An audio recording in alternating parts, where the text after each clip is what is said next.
ఇంకా విచిత్రం ఖార్గే గారు ఉన్నారు, కాంగ్రెస్ పార్టీ అధ్యక్షుడు. ఆయన నిన్న మొన్న మహారాష్ట్రలో గొప్ప ఉపన్యాసం ఇచ్చినాడు మహానుభావుడు. బీజేపీ పార్టీ మేకలు కొన్నట్టు కొంటున్నది ఎమ్మెల్యేలను అని చెప్పి మహారాష్ట్రలో తిరుగుతున్నాడు బీజేపీని.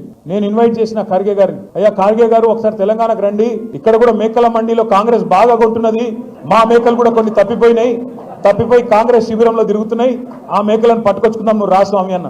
ఇలా నేను అడుగుతున్నా ప్రకాష్ గౌడ్ని, గాంధీని, యాదయ్య గారిని, ఇంకా మిగతా 10 మంది ఎమ్మెల్యేలు ఎవరైతే పోయినారో దమ్ముందా మీడియా ముందుకు వచ్చి నాలాగా నిలబడి ఏ పార్టీలో ఉన్నావో చెప్పే దమ్ముందా అని అడుగుతున్నా నేను ఈరోజు. కనీసం నువ్వు కాంగ్రెస్ వాడువా, బీఆర్ఎస్ వాడువా, ఏ పార్టీ వాడువో చెప్పే పరిస్థితుందా?